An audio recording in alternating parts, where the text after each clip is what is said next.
Hey guys, welcome to my channel. Today's video is going to be 5 tips for cleaning motivation.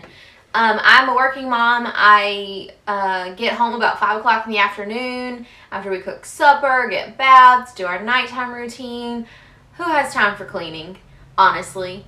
And I'm not a neat person by nature. I don't wash my dishes every single night. I don't vacuum the floors every single night, even though I probably should because we do have 2 dogs.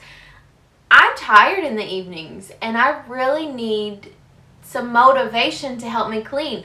Now don't get me wrong, I love to have a clean house. It is one of the things that just clears your mind of everything. You don't have to worry about having something in the back of your mind. I need to vacuum, I need to clean, I need to wash the dishes. Having that clean house definitely eliminates that anxiety. So the weekend is when I really do my deep cleaning.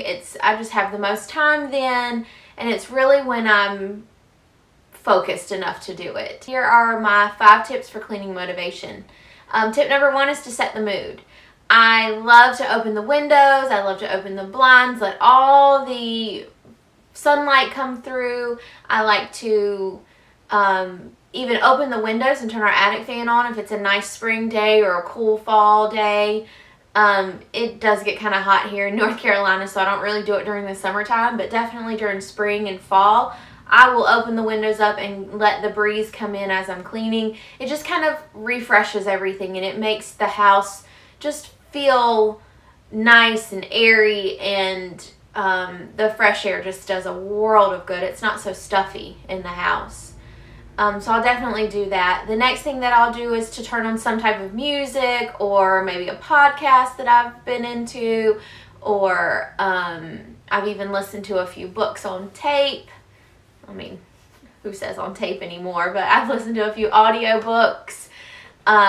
Anything just to keep my mind off the task at hand. If I have to clean in silence, then I'm constantly thinking about, man, I could be doing some more things than this. I could be doing this, I could be doing that. I really don't want to clean. But if I've got some music that's kind of taking my mind off of the chores at hand, or a nice podcast that I'm listening to, really motivating myself. I really like the self-help books, all the motivating speakers. I really like to listen to those to get my mind right into where it needs to be for cleaning. The next thing that I will do is to maybe light a candle or make the house smell nice. I've found that when my house starts to smell nice, I like to make the visual clutter match the smell. So if I've got a nice clean scent going on in my house, I want a nice clean area to look at as well to match that. Tip number 2 is to clean the messiest room first. As I said before, I am a working mama. I have a 2-year-old daughter who has never been a good napper.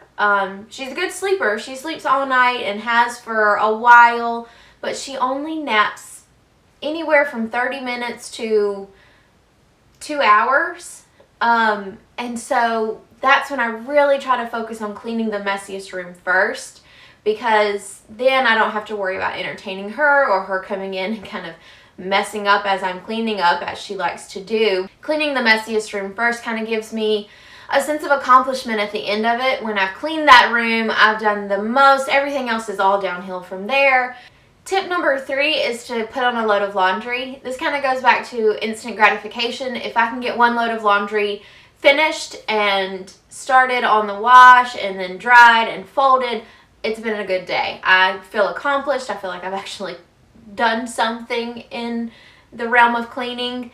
And it also kind of contributes to the good smell of the house. We have a laundry room that's more like a closet than a laundry room, and it's right when you walk in the door.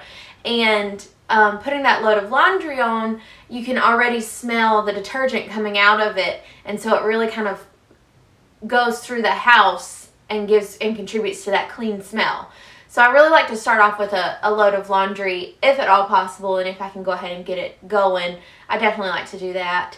Also, with putting on a load of laundry, it kind of contributes to my motivation anyway, because if I put on a load of laundry, I know that I have this amount of time and then I have to dry it, and the dryer goes for this amount of time as well. And so that gives me that motivation to really clean my living room. If nowhere else in the house, I'll clean the living room spotless, dust and vacuum and clean off the couches and all of that, so that I have a nice clean working space when I go to fold the clothes.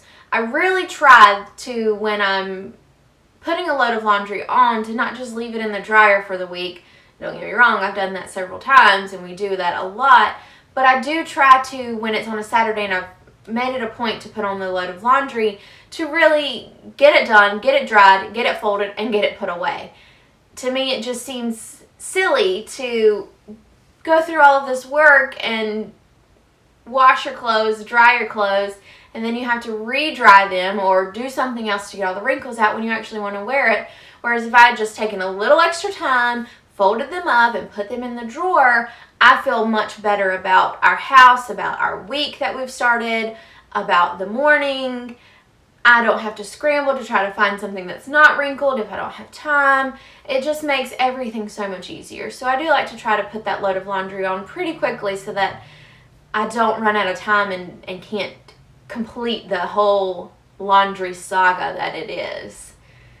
Tip number 4 is to start off small. Start with one thing that you know that you can start and finish in a short amount of time to get clean. Usually that's one surface for me. We have a buffet table that's in our dining room, and if I can get that surface off and cleaned and dusted and spotless the way that I want it, I feel a lot better about the area and the cleaning, and then I'm able to go from that surface to another surface to another surface to another surface, and then ultimately, before I know it, the whole room is clean because I've cleaned one surface at a time. So I really break it up into little manageable pieces instead of looking at the room as a whole and thinking, oh my goodness, what am I going to do today? I'm never going to get this done. I clean off one surface, start off small, get that completely clean, even if it means that I take everything off of it, dust it, and only put back what goes there, and everything else is piled on another surface. And so I'll start with the buffet table, and then I'll move to the actual kitchen table, and then we have a stand-up freezer in our dining room as well because we don't have much storage here, so we have our deep freeze in our dining room. But I'll clean off the top of that surface as well. And then, like I said, before I know it, the whole room is clean. I'm left with this one little pile that I need to take to different rooms. My last tip is a little bit of an odd one. Not many people would suggest this, especially if you do the whole minimalism, decluttering thing in your life. But I would suggest that you go buy a decoration. And it doesn't have to be a huge one, nothing that's going to clutter up your house, something that you've been wanting to put in your house, but you haven't done it for whatever reason, you haven't put it in your house yet. Go buy it and bring it home and then see how you feel about cleaning the house. To me, when I go and buy a new decoration that I've been wanting and I visualize it in my head of where I want it in my house, I will come home and I will clean the entire room spotless so that this one little piece will look exquisite and exactly the way that I wanted it to in the house. The last thing that I bought was this Clean Hands, Clean Faces, Clean Hearts.